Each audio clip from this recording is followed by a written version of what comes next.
हर्ष, ओ हर्ष, कहाँ है मेरा शेर बेटा? दरवाजा खोलते ही जगमोहन ने आवाज लगाई। मीरा मुस्कुराते हुए बोली, लगता है आज फिर जनाब मैगी की फरमाइश कर बैठे। अरे एक ही तो बेटा है हमारा, जो मांगे दिला दिया करो। कुछ ही मिनटों में रसोई से मैगी की खुशबू पूरे घर में फैल गई। 7 साल का हर्ष खुशी से उछल रहा था। उनका छोटा सा परिवार, कम कमाई लेकिन ढेर सारी खुशियां। जगमोहन नारियल के पेड़ पर चढ़कर नारियल तोड़ता और बाजार में बेचता था। उसी से घर चलता था। एक दिन लगातार बारिश हो रही थी। मीरा ने जाते जाते कहा, सुनिए, तने गीले होंगे, संभल कर चढ़िएगा। अरे ये मेरा रोज का काम है, चिंता मत करो। लेकिन उस दिन किस्मत कुछ और ही लिख चुकी थी। पेड़ पर चढ़े जगमोहन का ध्यान अचानक नीचे खड़े हर्ष की आवाज से भटक गया। बाबा, बाबा। और अगले ही पल उसका पैर फिसला। गांव वाले उसे अस्पताल ले गए।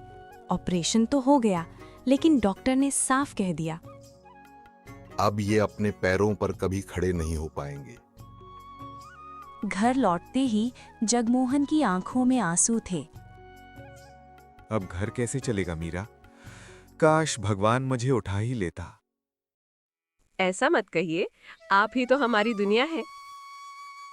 इलाज में सारी जमा पूंजी खत्म हो चुकी थी। मीरा काम की तलाश में निकली, लेकिन हर जगह से एक ही जवाब मिला, काम नहीं है। शाम को खाली हाथ लौटी तो हर्ष मासूमियत से बोला, माँ, आज स्प्रिंग रोल बना दो ना। जब बाबा कमाते थे तब लाते थे। ये सुनकर दोनों की आंखें भर आईं। मीरा ने घर में रखी मैगी उबाली, उसे रोटी में भरकर मसाले डालकर तल दिया। लो बेटा, ये रहा स्प्रिंग रोल। हर्ष ने एक कौर खाया और उसकी आंखें चमक उठी। माँ, ये तो बाजार से भी अच्छा है। जगमोहन भी चुपचाप खा रहा था और सोच में डूब गया। हर्ष फिर बोला, माँ, आपने जो पास्ता बनाया था, मेरे दोस्त ने कहा था वो दिल्ली में भी इतना स्वाद नहीं खाया। अगर मेरे हाथ का खाना इतना अच्छा है तो क्यों ना मैं इसे बेचूं? जगमोहन ने अपनी सोने की अंगूठी निकालकर कहा, इसे बेच दो और अपना काम शुरू करो। अगली ही दिन गली के कोने पर एक छोटा सा ठेला लगा। मीरा की आवाज गूंज रही थी, आइए, गर्मा गर्म चाइनीज, माँ के हाथों का स्वाद। पहले दिन ही भीड़ लग गई। बच्चे, बूढ़े, जवान सब उसके खाने के दीवाने हो गए। आंटी, ऐसे स्प्रिंग रोल तो कहीं नहीं खाए। बहन जी, आपके मैगी पकौड़े कमाल के हैं। कुछ ही महीनों में वही छोटा सा ठेला एक छोटी सी दुकान में बदल गया। आज जगमोहन व्हीलचेयर पर बैठकर दुकान संभालता है। हर्ष कैश काउंटर देखता है और मीरा रसोई में जादू बिखेरती है। कभी जो हादसा उनके जीवन की सबसे बड़ी मुसीबत लगा था, वही उनकी सबसे बड़ी ताकत बन गया। मीरा का ठेला अब सिर्फ एक ठेला नहीं रहा था, वो उनके सपनों का सहारा बन चुका था। पहले दिन की अच्छी कमाई के बाद एक नई समस्या सामने आई। ग्राहक इतने ज्यादा आने लगे कि मीरा अकेले सब संभाल नहीं पा रही थी।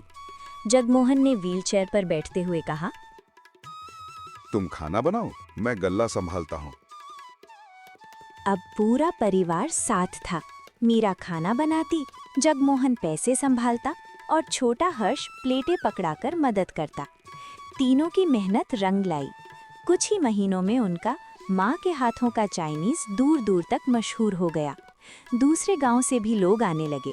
अच्छी कमाई होने लगी तो मीरा ने जगमोहन का बेहतर इलाज करवाया।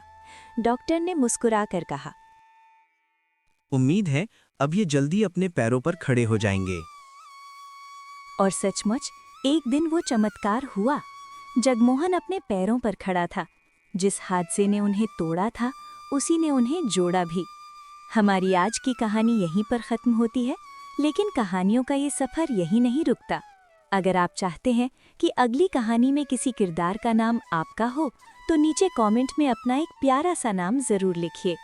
हो सकता है अगली कहानी की शुरुआत आपके नाम से ही हो। और अगर आपको ऐसी दिल छू लेने वाली कहानियाँ पसंद हैं तो चैनल को सब्सक्राइब करना और वीडियो को लाइक करना मत भूलिए। मिलते हैं अगली कहानी में, तब तक के लिए अपना ख्याल रखिए।